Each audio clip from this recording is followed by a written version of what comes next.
Hey everybody, welcome back to the Honey and Absinthe After Hours podcast. We are your hosts. I'm Vincent. I'm Janet, and this is a podcast about all things art, business, and whatever we feel like. Today, we're going to talk about how to save money as a freelancer. Now, we got a listener question. Wendy Menjivar asks, I love the podcast. It really brings perspective that I would have liked to hear 4 years ago when I was trying to freelance as an artist. Will you guys do an episode on self-financing? One of the things I found out that was most stressful was understanding the laws, the tax laws for freelancers, how much to set aside, where to set it aside, filling invoices, creating contracts, what to include in it for projects, health insurance, etc., etc. Of course, there are other resources for this, but I'd love to hear your take on it. Thanks. First of all, I'd love to thank you, Wendy, for, asking us a question and, being supportive and supporting this channel. And before we deep dive into this question, which could really just be the backbone of an entire podcast, let's define some terms. Okay. So what do you, Janet Chan, define freelancing as? Well, freelancing is basically self-employment. There are a lot of different terms to call it. Mm-hmm. It's called contract work. You're an independent contractor, and people also call it self-employment. But I think there's a little bit of a difference between self-employment and freelance. At least, most people see it a little bit different. So what are the differences, you think? Freelancing is basically providing most likely a service or product. It can be both, but most likely a service for a company or person or whatever to get paid for. You're not working as a full-time employee. You're just paid per project or something like that. Whereas some people consider self-employment to also be owning your own business. Oh, okay. So being a small business owner, and there's a little bit of a difference there. But at the end of the day, legally, tax purposes, we're not finance experts. Right. We're people on the internet who are giving financial advice. Yeah, like Wendy said, we're giving our input. Yeah. We're not professionals at it, but we're at least going to share our insights. Yeah. So at the end of the day, both small businesses and freelancers get a 1099 form. There are different versions of the form depending on how much you make and how you make it, but they're considered the same thing. Okay. So you're basically being taxed the same, right? Yeah. Oh, okay. Yeah. Well, then how much money should you save in taxes since, if you're a small, if you're self-employed or if you're freelancing, you should be putting aside for taxes, right? So people who are freelancers are taxed at a higher rate than people who are employed full-time. Okay. There are a number of things to take into consideration. So self-employment, there's a self-employment tax. Okay. And it's basically Social Security and Medicare. And it's usually taken care of when you're working full-time at wherever, but it's about 15.3%. So, for example, me, since I'm in-house, in studio, the kind of studio takes care of that for me. But if I were freelancing, I'd have to take that into consideration. Yeah, you have to save that money. Right. Yeah. Okay, I see. And then you have to take into consideration the federal income tax, which if you're in California, it should be around 22 to 24% because you should be making around $40,000 or more. Because if you're not making $40,000 or more, you're making less than that, you're most likely struggling to survive. Okay. Because of the cost of living in California is so high. So that's why I'm saying federal income tax is most likely 22 to 24%. And then especially, it depends on your state. If your state has a state income tax, tack on a little bit more. Okay. So for California, we have I think the highest state income tax of all the states. Great. I believe. I'm not sure. Correct That's where me a lot if of the I'm creative wrong. jobs are too. Yeah. Oh well. Okay, continue. And so for California, it depends on your income bracket. But again, I'm assuming that you're making $40,000 or more in order to survive in California. So you're most likely going to be taxed anywhere between 6% to 12%. It can be lower, but the maximum is around 12-13%, I think. So how you calculate that is you just add all those percentages together. So you're most likely going to be taxed anywhere between 40 to 50% or more. That's half your paycheck, Yeah. basically, when you're freelancing, right? Which is why you have to charge a lot more, at least double. Which is why I think animation stiffs their freelancers. Right. So I'm not going to be able to talk a lot about this because I have experience with freelancing, but Yeah. I do animation freelancing. When you're freelancing or if you own your own small business, you get deductions. And I mean, most people can get deductions if you're working in animation or any kind of creative field if you file your taxes in a very specific way. But you can deduct your expenses and stuff like that. So, like, for example, if you pay for internet, if you pay for any Adobe software, if you buy a laptop, you should be able to deduct that from your taxes. So what that basically does, it's not one-to-one, which when I was younger, that's what I thought it was. I thought if you bought a computer, that the cost of that computer, $2,000, $3,000, whatever, it gets deducted from how much you owe to the government at the end of the year or whatever. That's not exactly how it is. It basically just is deducted from your overall income. And if, let's say you make like $100,000, you're in this really super high tax bracket. If you have a lot of expenses, you can reduce that tax bracket so that you are taxed at a lower rate. But in order to reduce that tax bracket, you have to spend, don't you? Yes. So you have to spend to sort of save money Yeah. in a way. So there is a way to kind of save money by spending money, especially when you are a small business, because especially with small businesses, your expenses are kind of high. There are more benefits for you to actually reinvest back into your business or to spend money to lower your tax bracket and get charged a much lower tax bracket rate, like percentage. And you can be actually saving a lot more money than you are paying for taxes. But there are a lot of people, our friends, who spend a lot of money on things like movies and music or whatever it is as research purposes for our jobs that you need to be very careful about this. Like, you shouldn't just be spending willy-nilly because you need to actually calculate out exactly how much you should be spending. And why is that dangerous, if you could elaborate as to why? Because if you're just spending money just because you want that tax deduction, but you have no idea how it works, so you just know that you're getting some kind of tax deduction because you're spending money on movies or Netflix or video games or whatever it is, you will most likely overspend, and then you'll be losing more money than you are actually gaining from whatever tax deductions that you would be getting for spending money on. So maybe temper that. Like, if you're thinking maybe if I can spend it for a movie or use the tax deduction for a video game, maybe like one or two, but don't abuse it. Yeah.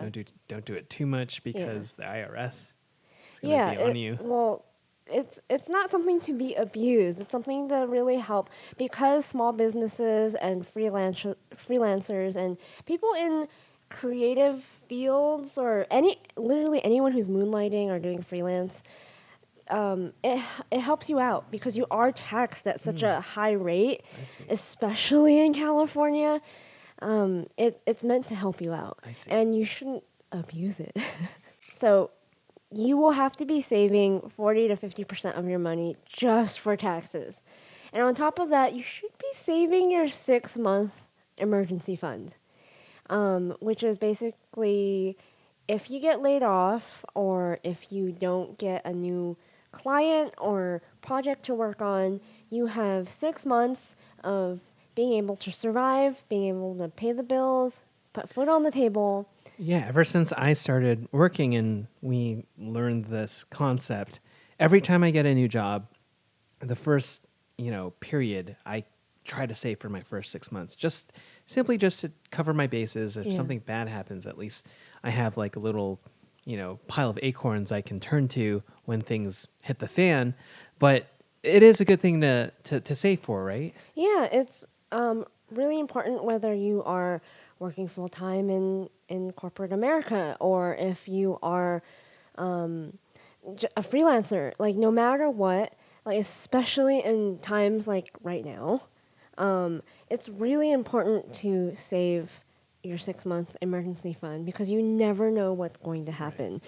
And even if it's just for leverage, if it's just because maybe you don't want to work on that shitty cartoon show or whatever. You want to work on a show that you're actually proud of or whatever. It's important for you to be able to have the ability to say no. To be able to say, I have 6 months. I don't have to take this job because I know this company is abusive or I don't feel passionate about this show or it's The important. nest egg gives you options too. Yeah, right? it gives you freedom. Right. Which brings me to how I got freedom. Okay. When I first started working in animation, I saved like a mad woman. Yep. I remember. So we lived in a little studio apartment in downtown Burbank, and it costed $1,300. And at that point, you were because I had gotten hired in animation. It gave you the ability to quit your job and make a career change. Right. So Because I was working on theme parks, and then I moved to animation. yeah, so I really felt it was really important to save money because we didn't know how long it would take for you to get hired in animation, even with like connections and stuff like that.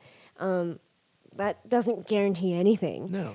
So I was really scared, for one, and people might argue with me about this, but women, scientifically, it's proven that women tend to be a little bit more cautious and risk averse. And we want stability. That's just something that's in our DNA. We tend to be really scared when it comes to our stability and our livelihoods. So I saved a lot of money. You did. And I did. You didn't buy clothes. You didn't do any of that stuff. You didn't buy expensive stuff. Mm-hmm. I didn't buy clothes for like 2 years. Mm-hmm. I just wore whatever, literally clothes from my high school days. Your friends would make fun of you that you would have a black T-shirt that would just have just a random saying on it. Yeah. And that's your day-to-day, Monday through Friday. Yeah, I was attire. basically Steve Jobs, except like female, and I had something like, I'd rather be eating. I'd rather be eating. Today is cheat day. Yeah, and it's always like a black shirt with some funny saying on it with like a jean. Yeah. Yeah. And I saved about 50 to 75% of my income in order to feel safe, in order to feel secure. That for some reason I had this kind of imposter syndrome that I would be fired at any moment. I can be fired at any moment. I wanted to save money in case I was let go. Right. And which is something that everybody has to realistically save money for all the time. Yeah. You never know. yeah. You could be the best worker ever, and then suddenly something happens, and then your work is gone. Yeah. It's something that happens to the best of people Yeah. in the industry. So I ended up saving, I want to say a year, 2 years of savings in my first year and on top of paying off all my student loans. We would go to Food for Less, and for everyone who's not in California, basically any kind of discount grocery store. Something that's not a Ralph's or or Whole Foods, Albertsons or yeah. Whole Foods, or Red Gelson's or something. And like I was spending for the both of us. Groceries were maybe under $100 every single week. I would buy discounted movie tickets because we needed Movie to. Pass. Yeah. Movie Pass. We would right. do Movie Pass before it went Everything. under. Yeah. And I would do everything I could to save money. It wasn't a bad life. Like, sure, we couldn't do whatever the heck we wanted to, but it's definitely like a life where we could see a movie because of Movie Pass. We could live next to work. We just have to live in a cramped apartment with sort of a high, thing. So, but like, it wasn't the worst thing in the world. No, it wasn't. We made it work. No, it wasn't fun. Like hauling the trash up and down the stairs Yeah. every day or every other day was a pain in the butt. Yeah. But we were paying $1,300 for rent for a little studio apartment that I'm pretty sure was less than 600 square feet. And Very small. on top of that, we were paying bills like gas, electricity, water, and that kind of thing. And I managed to make our expenses less than, I think, $1,500 a month. And so I was saving practically 75% of my income, just so if anything happens, I would be fine. I'd be I safe. remember those days. We didn't spend a lot, and we were just happy, Netflixing and chilling in our house, and we didn't like go out to see movies unless we could use Movie Pass. Yeah. Like as crazy as saving money is in terms of just like how much people think, how much effort it requires. It's not that bad. It's not. At the end It's of the just day. like learn how to cook really nice meals at home. Yeah. And learn how to. It's not that hard to live on the cheap. It just takes a little bit more effort. Right. And once you start making a lot more money, you exchange time for money. But until then, you don't have money, so you gotta save that money. Yeah. You gotta spend time meal prepping every Sunday. Yeah. And just like, if you're going to eat out with friends, make sure it's like just at least once a week. Yeah. Every other week, maybe, Yeah. When I was first starting to freelance, actually, and intern and figure out life after college, like life in the real world, I had a really hard time understanding that people really want to eat lunch with you and that kind of thing. So I would bring lunch every day to save money. So I understand when you want to balance like hanging out with your coworkers and saving money. So at least like just tell them like once a week. Maybe every Friday you can go out and eat, but like maybe not every Friday. Whatever fits your budget, right? Yeah, whatever fits your budget. A hot tip for people who want to know where to save this money, the 6-month emergency fund. For me, it was more like a year, 2 years emergency fund. Right. You should, this is something that I wish I knew beforehand because I saved so much money in my checking account, which I'm sure a lot of finance gurus, if they're listening, are cringing right now, but you should save it in a money market account or a savings account. Specifically an online money market account or savings account. Something like an Ally Bank, which is something that I use currently, because online saving accounts / money market accounts, they give you a higher interest rate than every other, like your typical bank, like Chase, or Wells Bank of Fargo, America. yeah, Wells Fargo, Bank of America. You're not making any money especially if you're keeping money in a checking account, but especially if you're keeping money in a checking account in your traditional bank. Online savings accounts, they give you a much higher interest rate, which means the more money you have sitting there, the more your money is making money for you. So I highly recommend Ally Bank because they're the best. They have the best customer service of all the online banks that I've seen.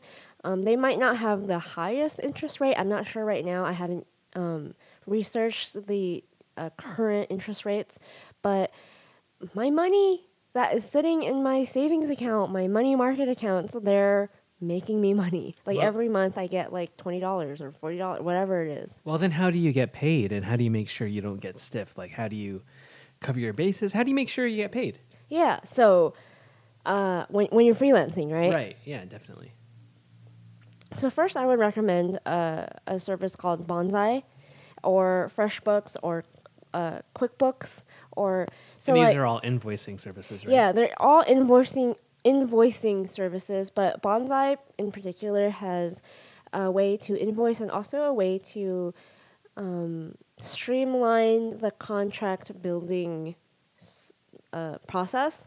And there are a few things I would like to mention about formulating a contract that I wish I knew when I first started freelancing. Though I felt like I had a pretty good grasp on it because I didn't deal with too many horror stories or anything. Right. So, how do you do it then? Yeah. So with contracts, you need to charge a package deal. Okay. I used to charge hourly rates, which Yeah, that's what I would think you would do, right? You would charge hourly because that's how you are charged when you're working in house. yeah, But why wouldn't you do that? because it opens you up to a lot of revisions, changes. Oh. And people will take up your time and really give you kind of the runaround. And that's how you put yourself in a situation where you get bad clients that are asking way too much of you. So instead, I would say charge a flat rate, say for character designs or for a logo design or for editing a video, whatever it is that you do, writing an article, whatever, you charge a flat rate. So you charge whatever $1,000 for one photography session, one wedding photography session or An whatever. article or something. And then you stipulate in the contract saying that there are only 1, 2, 3 revisions allowed. And if you want more than those revisions, you have to pay for them. And you Because tell that them, requires work that you have to like sit down and Yeah. make sure you adhere the revision, right? yeah. So it's really important for you to make it extremely clear to your client that this is the package deal, this is what you get, and this is how many revisions you get. And if you want more revisions, you're going to have to pay up. So it gives the client a little bit more skin in the game Right. instead of just asking you to change things over and over and over again. Right, because clients who ask you to change things over again without having the skin in the game, it's almost like, they're just trying to see what they can squeeze out of you, right? Yeah. And most of the time, your project or whatever, if you're charging an hourly rate, you have to give them the hours that you worked. But if you're charging a flat rate, you can be making a lot of money per hour, a lot more money than if you were charging an hourly rate. Another tip is to pay half of the money due upfront. So if the client decides to run away and not pay you, you at least have half your money. And most of the time, that's not going to happen because they did pay you half.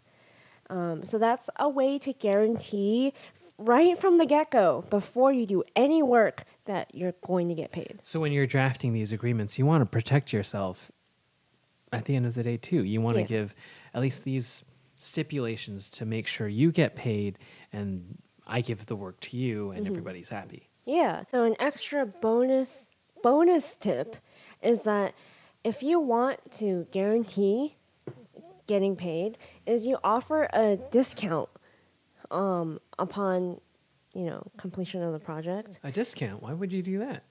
Because there are a lot of companies that have stipulations in their handbook, whatever, where they have to pay you if you give them a discount. So let's say at the beginning of the project, you say, okay, the project is going to cost $1,000, and you say if you pay in full upfront $1,000, you will get a 2%, 5%, whatever you want to charge, whatever discount you want to give. discount. So they have to pay you then. I mean, if you're charging some small business or whatever, they might just pay you because they have the money and they want to save a few $100 or whatever. So that's a great tip to have in your contract, in your invoice or whatever initial contract in order to guarantee that you get paid.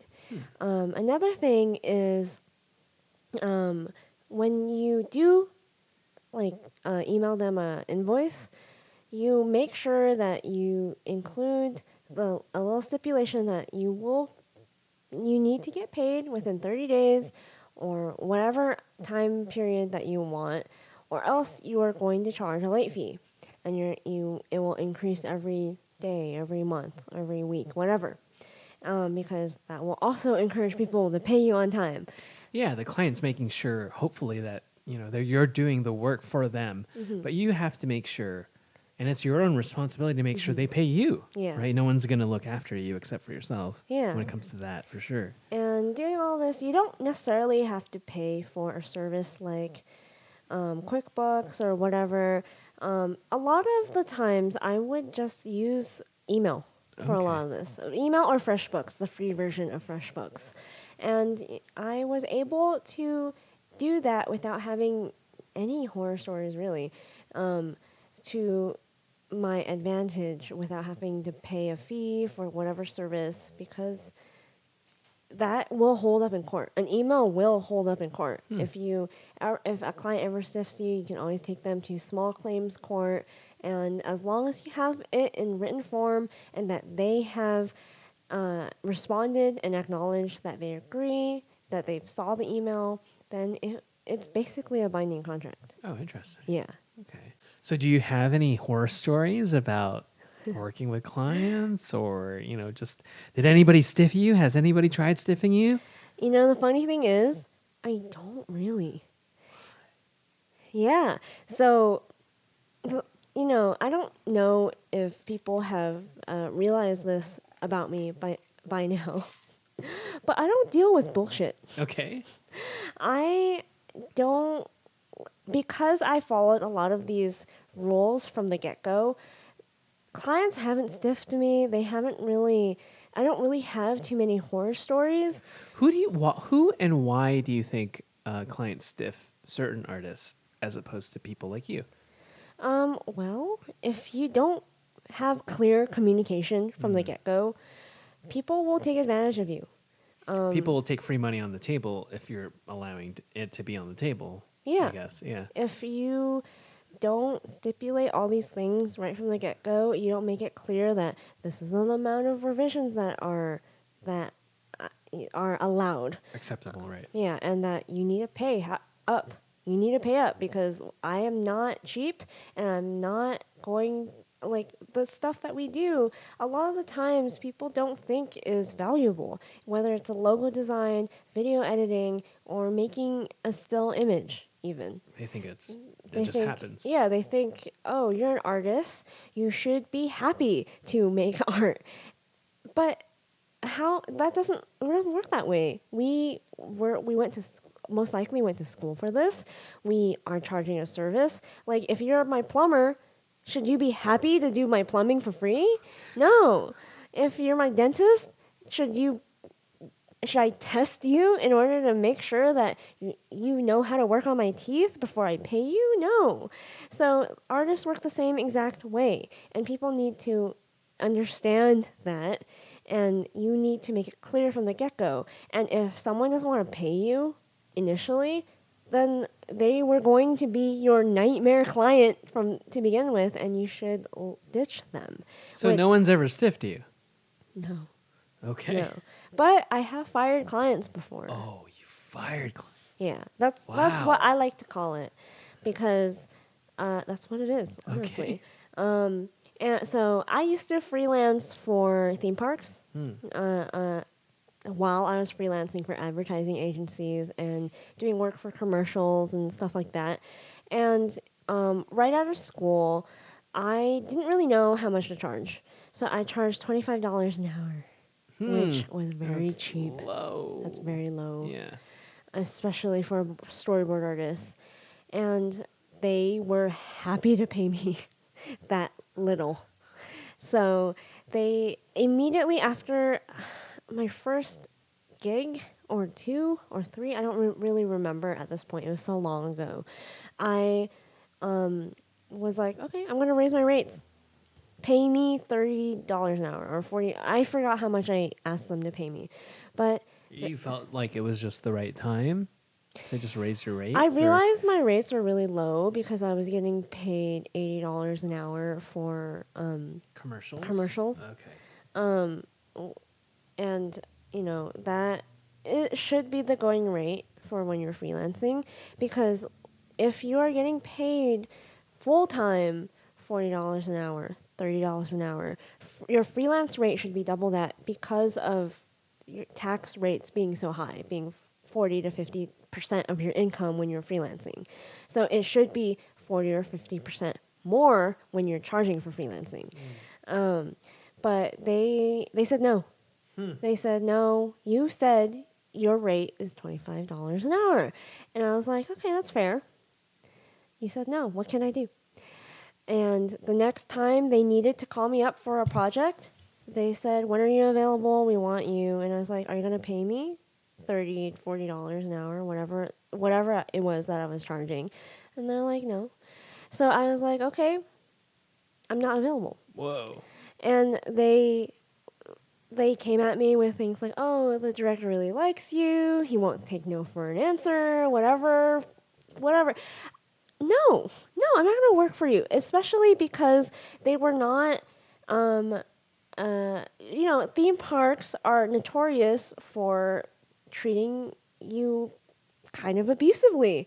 So if I'm not going to be paid an arm and a leg in order for you to hire me, which I know you have the budget for. I know these people have the budget for.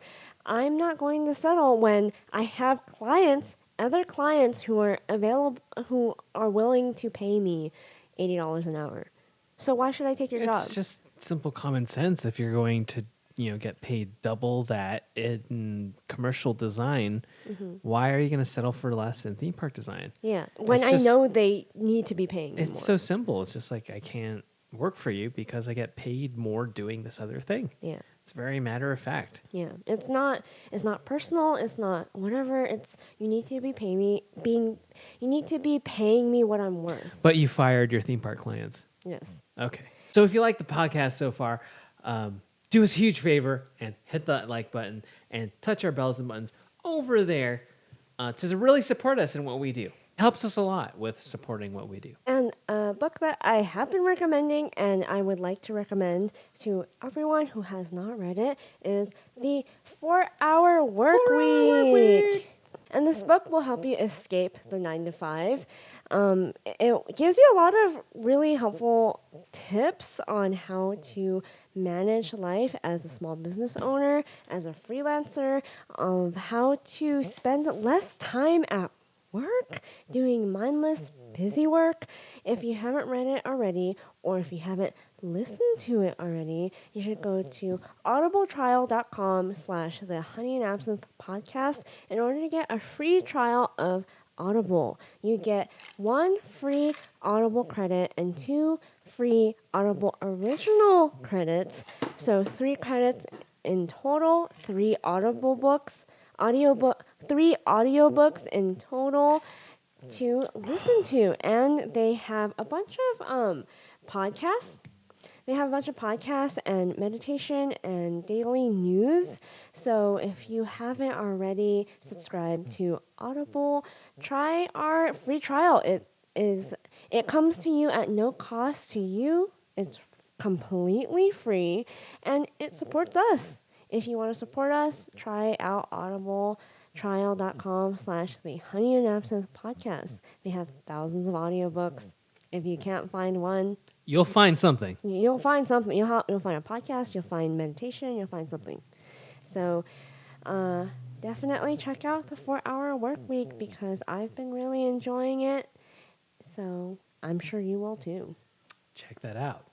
theme parks tend to pay really low and they tend to be really abusive. So there's a correlation there. Okay. People who tend to want to stiff you and they want to pay you less, they tend to be the horror story clients. Right.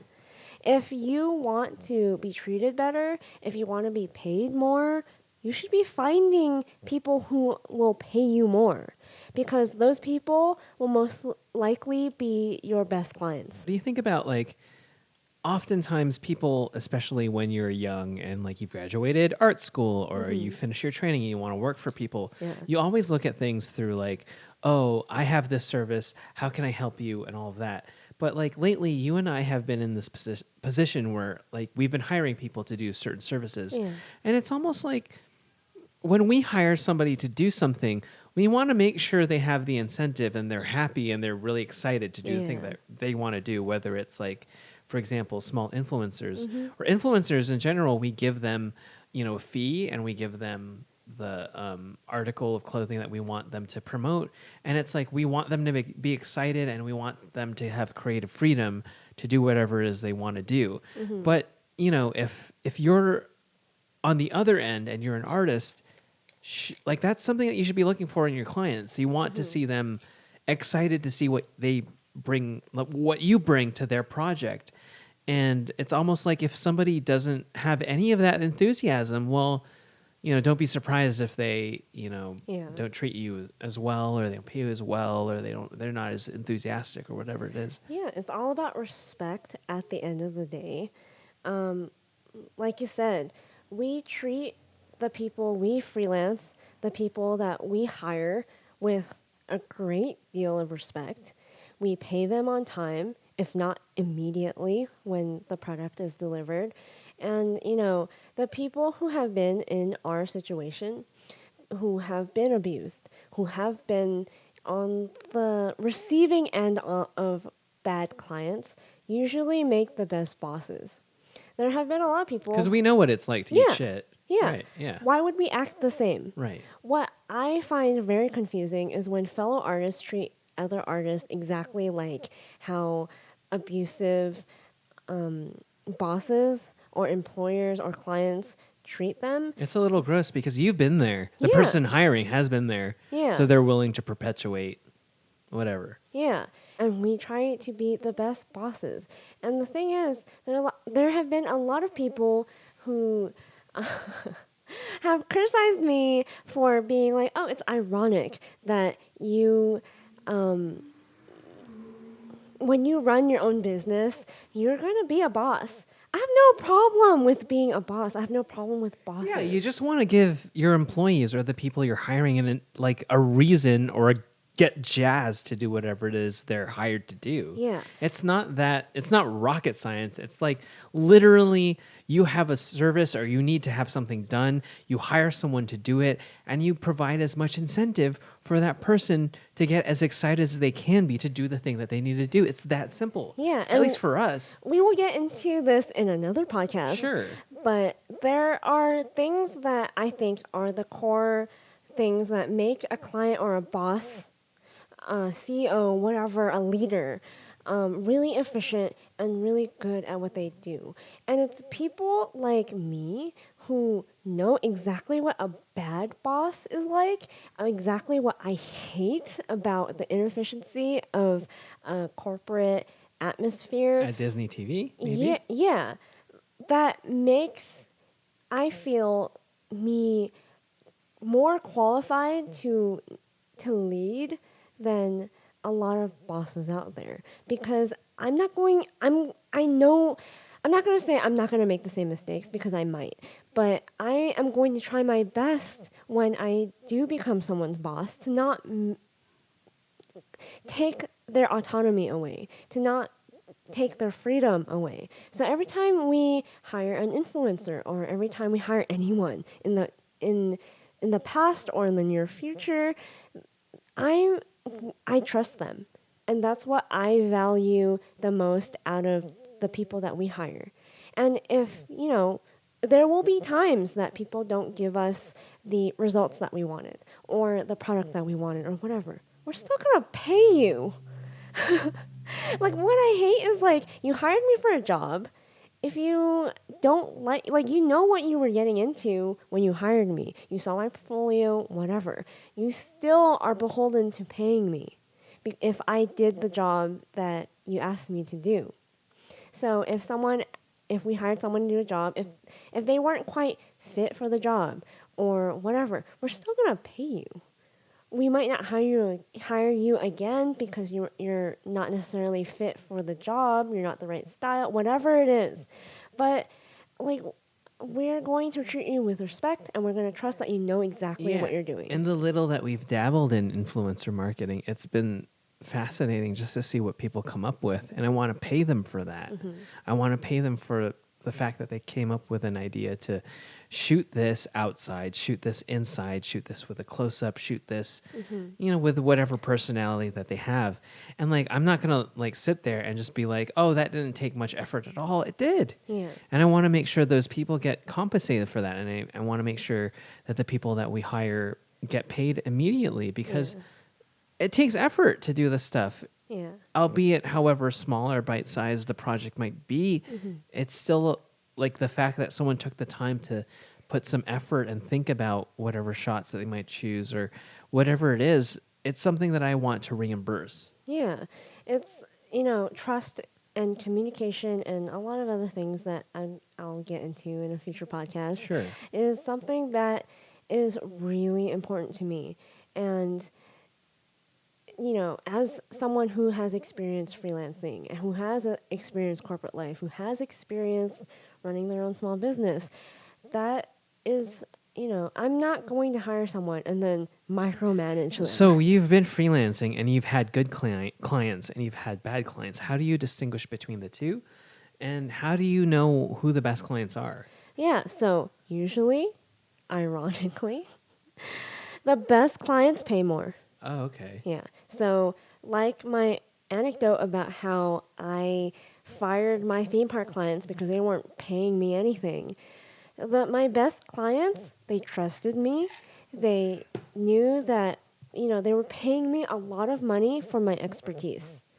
So they were not going to micromanage me. They were not going to give me hell for, I don't know, any random little thing. Yeah, little thing.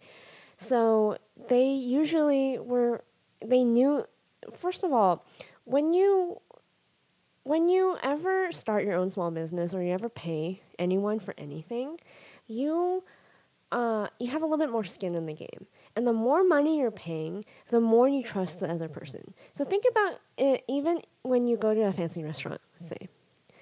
You've seen in the Yelp reviews that this is a specialty restaurant that does this and this and this, and you go there because you want them to, give you good fettuccine, or you want them to give you good sushi or something. Yeah, you trust them. You trust that they have experience. You almost don't even care what they give you. You want them to decide for you, because you know that they have the expertise and they know what they're doing more than you. More than Joe Blow, who knows nothing about sushi, who knows nothing about... And that requires a certain amount of humility to say, like, I don't have enough knowledge in X. That's why I'm hiring you to do this. Exactly. Right. So think about that in terms of the service that you're providing. If you're scared to charge more, just try it. Just try finding clients that will pay you more, because the clients that will pay you more, they're most likely your dream clients. They're most likely the people that will treat you with the respect that you deserve and who will not micromanage you because they trust you. And as a client, it just makes sense for you. Like, if you give your employee or whoever you're freelancing out some sort of incentive, or just encouraging them to do whatever it is that they love doing with your product or whatever it is, it just makes all that more a difference to have them make something great. Because at the end of the day, it's like you're giving them the opportunity and the trust and whatever it is to have them do something great, and you're willing to step back. Whereas then a lot of people sort of they want to stand over your shoulder and make sure you do exactly what it is they want you to And do. those are the worst clients. And those are the Because clients. they don't trust you. Yeah, they don't trust you. And I'm not saying that those don't exist when they are paying you more. They're just like less likely to happen. So when you are trying to find clients, try charging more to find the best clients. If you're not finding work, obviously you have to charge a little bit less.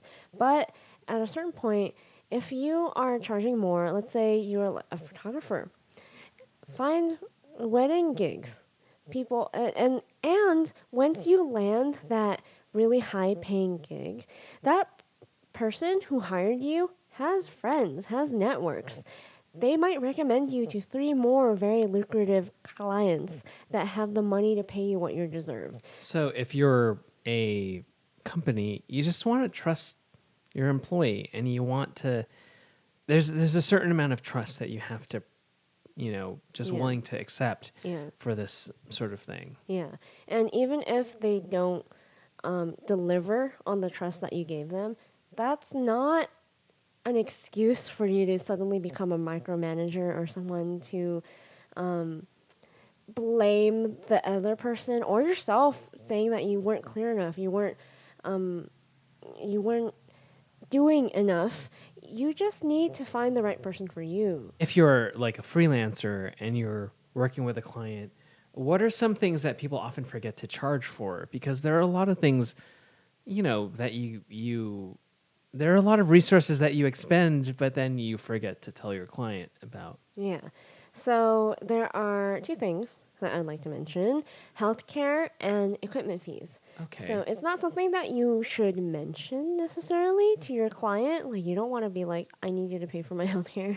I need Hey, client, I know you want to make a small time video game, Yeah. but you got to pay for my healthcare. That's not something you want to. No. Yeah. But as a freelancer, you do need to think about and to account for how much you're charging. So, healthcare and equipment fees. If you are a digital artist or a writer or a photographer, take into consideration all the equipment that you need to pay for every single year. So if you're a photographer, let's say your camera breaks. If you're an illustrator, let's say your laptop breaks or your Cintiq breaks. Or if you are a writer, again, your laptop or whatever program that you use to write with or make scripts with. You need to calculate all those costs, on top of that, your healthcare and everything, by the end of the year. And let's say everything breaks: your laptop, your Cintiq, your camera, everything. And you need to get a complete new pair of whatever. You calculate all that cost at the end of the year, and then you just divide it by every project or every month or every week, and you tack that on to the overall price that you're charging people, because that essentially is insurance for you, because you don't want to be not only paying 40 to 50% of tax, and then suddenly your Cintiq breaks, or you need to pay for your yearly subscription to Adobe, and you don't have enough money because you need to save for taxes and everything else that you need to save for. That's a common thing to charge for in advertising and your storyboarding. And don't be shy about it too. No. Like if these are things that kind of need to be taken care of, ask for it. Yeah, it's the norm, which if it's not the norm in your industry, just tack it onto your rate. Now, Janet, how do you know, or how do you start freelancing? So it's exactly the same thing as finding a full-time job, as starting a successful business, as finding people to buy your products, whatever it is. First, you need to start a website. Okay. Check out Squarespace, check out Bluehost, check out Wix, whatever it is. You need a website to showcase your talents. And if you don't have one, start one. It's really important to helping you get your name out there and to show people what you can do, and to have a landing page for clients to be able to see your rates. That's really important too. And on top of that, just like so let's say you are just graduated, high school, college, To college, and then you need to work. yeah. What are you going to do? Something that I really struggled with as an introvert is asking for work, because that is not something we think we need to do, especially people who are graduating art college. We have a little chip on our shoulder. And we think that the work is going to come to us. Yeah. Whereas then we have to be hunters who find the work for ourselves. Yes, just like a full-time job. If anything, it's harder as a freelancer, it's harder as a small business owner. You are going to have to cold call, cold email, and knock on doors. Something that our professors would tell us way back in the day, they would do is you literally have to knock on doors. That's why that is the saying that it is, if you're too young to understand that. You literally have to go door to door, to shop, company to company with your physical portfolio, and you have to knock on doors and ask them if they are willing to look at your portfolios. After that, they had to mail their portfolios. There was no internet, there was no digital way to see your portfolio. So they would have to literally spend hundreds of dollars in order to print, bind, and craft these beautiful portfolios for every single company that they wanted to apply for, freelance for, whatever job that they wanted to get. And they would have to send them out. Like, they have to pay for shipping, everything. And they had to do that physically. Nowadays we have email and we have DMs, we have Instagram, we have so many things. So that's what you have to do. You have to knock on doors in the digital way. I don't think it's normal to do it in the physical way anymore. It's actually kind of like the quickest way to get you on a blacklist or whatever.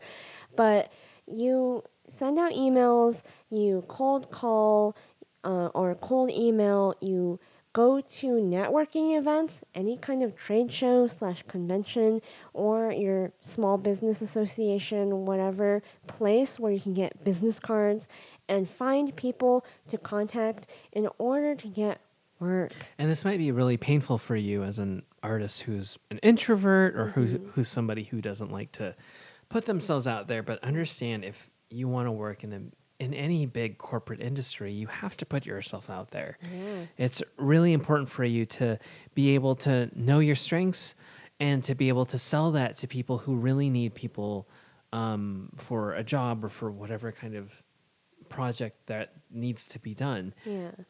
It's just something. It's something that you need to deal with, and it's something that, if you're being realistic and if you want to be in this creative field for a long time, you have to understand that you have to present yourself in the best way possible. You have to present yourself in a way where clients can imagine you plugging into their project. You just have to accept that this is how it's going to be. Yeah, and I mean, pitching yourself could be a whole nother podcast unto itself. I mean, let us know if you want advice on that. But yeah, I don't know if anyone could tell, but I am a super introvert. And, these skills really did not come naturally to me. And sad to say, we live in an extroverted world where people who are extroverted do have a little bit of an advantage, whether you're freelancing, whether you're working full time, or whatever it is. But, I had to get over it. I had a teacher who, when I was struggling to get work after I graduated, I went to him for advice. I asked him how I can improve on my tests, how I could get more work, whatever it was. Every time I was struggling, I would check in on him. I would go back to my alma mater and get advice from him. And he asked me, "Am I asking for work?" That seems like such an obvious thing. Am I emailing people? Am I asking my peers, the people who have already graduated, the people that I graduated with? Am I simply asking for work? And that's nothing to be ashamed of. It's just simply like you have this thing that you want to do, you want to be a storyboard artist, you want to be a background designer, you want to be in pre-production, you have to ask for work. Yeah. And it's something that, if you have any sort of trepidation about asking for something that you want, that has to change. Yeah. If you want to work in this creative industry, you have to ask for the things that you want. Any creative industry, any job, period. If you want a raise, if you want a promotion, if you want a job, period, you need to ask for it because people are not going to see you. They have so many options. They have like so many things. So, I had to really get over myself.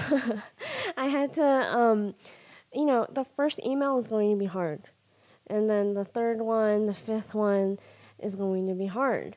But, after the 20th one, after the 100th one, you start to become numb to it. So, especially when you get more and more rejections and you just get a tougher and tougher skin. And you really just have to keep doing it. And this is what I call direct sales. You have to go and ask for people to hire you. You have to go and ask for people to buy your products or whatever. Otherwise, people are just not going to do it. So I know there are a lot of introverts out there, just like me, who, sending that first email is going to be really, really hard. And I know exactly what you're going through, the internal trepidation of whatever. But you just got to do it. And just know that by your 100th email, it's going to be a breeze.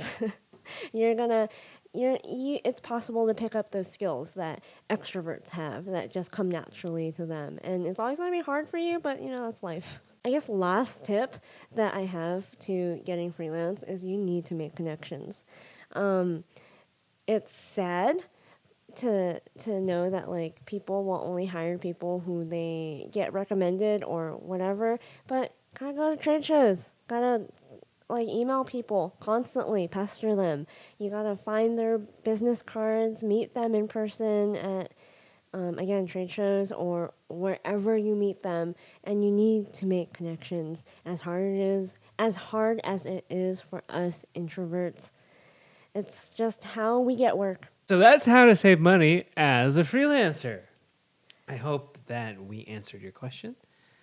If you want to have your question showcased on a future episode or have us have an entire podcast episode talking about something that you specifically want us to talk about, please. Comment below. Drop us a like and ring our bells and buttons because it does really help the algorithm. You can find us at Honey and Absinthe at Instagram.com as well as TikTok. Yeah, and our podcast is available on Spotify, Apple Podcasts, Google Play, any podcast app of your choice. And if you have time, please feel free to leave us a review because, share and like this podcast.